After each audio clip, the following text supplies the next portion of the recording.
Aujourd'hui, épisode 2 d'une vidéo qui vous avait énormément plu, mon top 15 des jeux Switch préférés. Aujourd'hui, on va refaire ça, mais 5 mois après, avec de nouveaux jeux. Bon, on commence tout de suite avec le pire jeu de la Switch, Monster Hunter. Depuis la dernière vidéo, j'y ai pas rejoué. La dernière fois, il était dernier, et encore une fois, il est dernier. C'est vrai que dans ma dernière vidéo, j'avais été très sévère avec le jeu. Il y a des gens qui aiment ce jeu, mais moi, personnellement, je l'aime pas.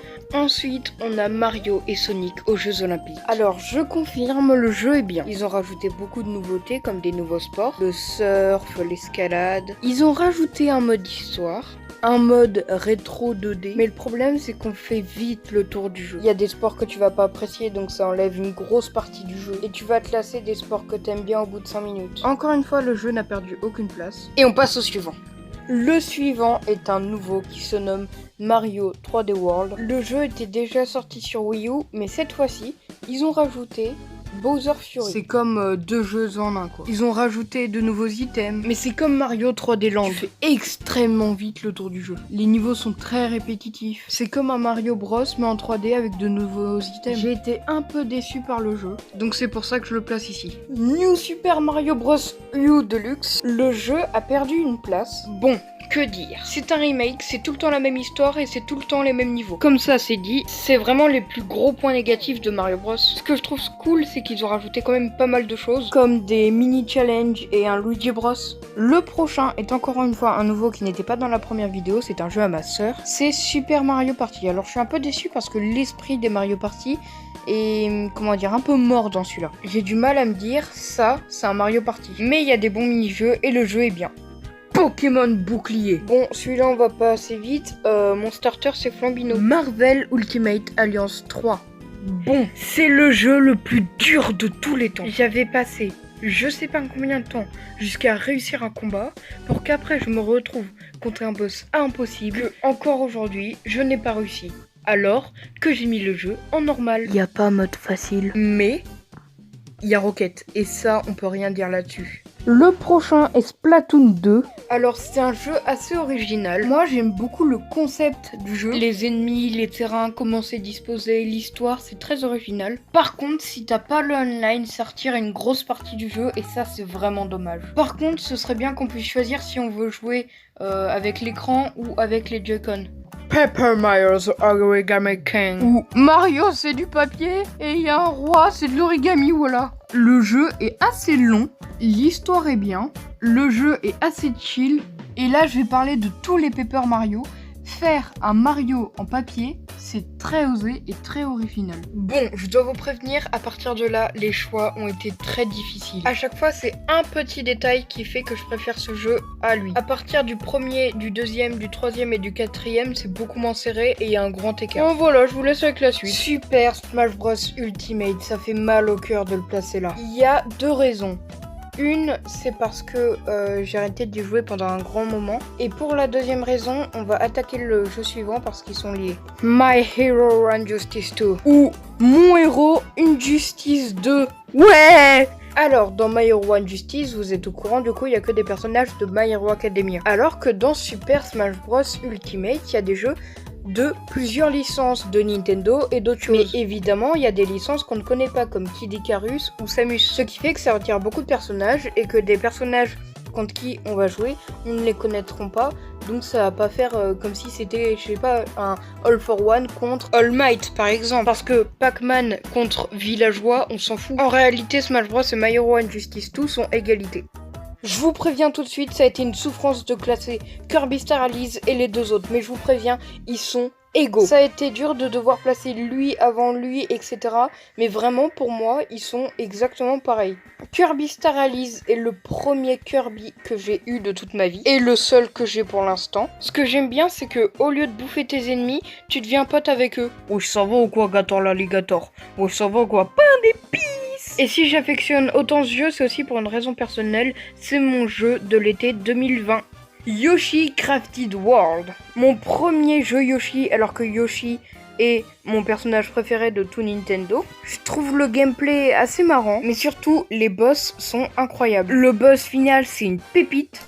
Pépite de chocolat. Lapin complètement con, plus plombier italien en surpoids. C'est un jeu assez stratégique, assez complexe, même si c'est pas non plus un Marvel Ultimate Alliance 3. Bon bah comme d'hab, j'aime bien l'histoire, etc.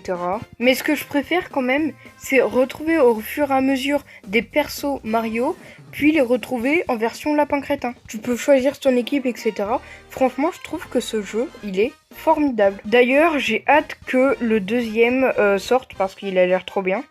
Pikmin 3 Deluxe. Histoire très originale. 3 astronautes qui n'ont plus de nourriture sur leur planète, qui vont débarquer sur notre planète avec un vaisseau mais qui va se cracher. Leur équipage va donc se disperser. Et tu vas rencontrer des créatures qui sont les Pikmin qui vont t'aider tout au long de ton aventure. Et tous les jours, tu dois gérer ton temps pour retrouver tes alliés, trouver de nouveaux Pikmin, trouver de la nourriture, etc.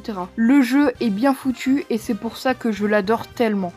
Minecraft, bon bah là on va pas y aller par 4 chemins. Le jeu est infini avec plusieurs modes et des milliards de créations possibles. Super Mario Maker 2. Alors je vous préviens, ce jeu et le prochain, il y a un gros point faible. Mettons en situation. Tu vas dans un magasin pour acheter Super Mario Maker 2. Tu te dis, il a l'air incroyable ce jeu. Tu rentres chez toi et tu te rends compte que t'as pas le online, donc t'as que 50% du jeu. Heureusement qu'ils ont rajouté un mode d'histoire parce que sinon, bah, on aurait juste pu créer des niveaux sans pouvoir rien faire ceux qui n'ont pas le online. Mais les possibilités de création sont assez énormes et si tu as le online, c'est un jeu formidable, très complet. Mario Kart, simple et efficace. Le jeu est totalement infini. Les graphismes sont incroyable, j'ai jamais vu ça vraiment. Maintenant les points négatifs, bon bah comme d'habitude le online, si jamais là t'as pas le online, t'as quoi, 20% du jeu à peine. À part si t'as des potes, là c'est plus vers 60%. Et le deuxième point négatif, c'est que le jeu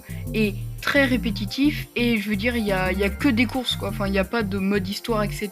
Faudrait rajouter des trucs comme ça par exemple dans Mario Kart 9. Par exemple les mini challenge de Mario Kart sur DS Lite, ils sont passés où? C'était des bonnes idées donc je comprends pas pourquoi ils les ont retirés. Par contre c'est cool qu'on puisse entièrement personnaliser notre véhicule. Vous venez d'assister à mon deuxième et à mon troisième jeu favori qui sont donc Mario Kart et Super Mario Maker 2. Mais si ce n'est plus Smash Bros mon préféré, c'est lequel? Mon jeu favori est bien évidemment Miitopia, un jeu qui était déjà sorti sur 3DS avec une démo interminable. Dans Miitopia, tu peux choisir ta classe et il y a beaucoup de choix. Guerrier, mage, voleur, chanteur, prêtre, cuisinier, scientifique, félin, diablotin, tank, princesse, fleur, vampire et elfe. Tu peux choisir quels seront tes équipiers dans ton aventure. Choisir qui sera le grand méchant. Le jeu dure à peu près 30 heures à être fini. 30 heures de boss, de rebondissement en série. Tu perds ton équipe, puis t'en as une nouvelle. Puis tu perds ton équipe, puis t'en as une nouvelle. Puis tu perds ton équipe. Là t'en as pas de nouvelles. Mais tu retrouves tous tes équipiers au fur et à mesure, même s'ils avaient le visage volé. Tu arrives enfin vers l'avatar du mal. Tu te dis, ça y est, la fin du jeu, après beaucoup de gameplay. Sauf qu'en réalité, l'avatar du mal n'était pas le méchant, c'était un petit esprit bleu qui le contrôlait. Qui va prendre le contrôle de ton grand sage. Celui qui t'a aidé à retrouver tes équipiers. Ensuite, tu fais des quêtes jusqu'à arriver dans la tour gratte-ciel où tu vas affronter tous les boss importants que tu as eu jusqu'à présent. Tu arrives enfin devant l'avatar du pire qui se transforme en avatar du chaos, un avatar encore plus puissant. Et au lieu d'affronter à 4 ce grand méchant, tu dois l'affronter avec tous tes équipiers. Tu as enfin sauvé Miitopia, mais tu peux réaliser des quêtes qui seront disposées selon ton niveau. Si tu es niveau 25, ça tournera entre niveau 23 et niveau 27. 3 quêtes tous les jours à l'infini. Puis tu XP, puis tu as toutes les tenues, tu deviens niveau 50, t'es niveau 99 avec tes équipiers en relation. Donc tu peux affronter la tour de l'effroi, le deuxième truc le plus difficile du jeu. Et quand tu réussis enfin la tour de l'effroi, tu as la tour du désespoir, presque impossible. Ce jeu est pour moi le meilleur jeu vidéo de tous les temps. Alors oui, c'est un peu pour les gamins, mais le jeu est complexe et est quand même très technique. Et aussi, prenez le temps d'écouter les OST de ce jeu. Je vous passe vite fait l'OST des combats au monde du début.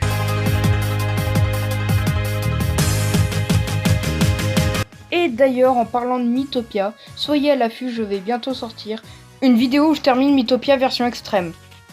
Donc voilà, c'est la fin de cette vidéo, j'espère qu'elle vous aura plu. Et aussi, ne m'insultez pas, c'est mes choix.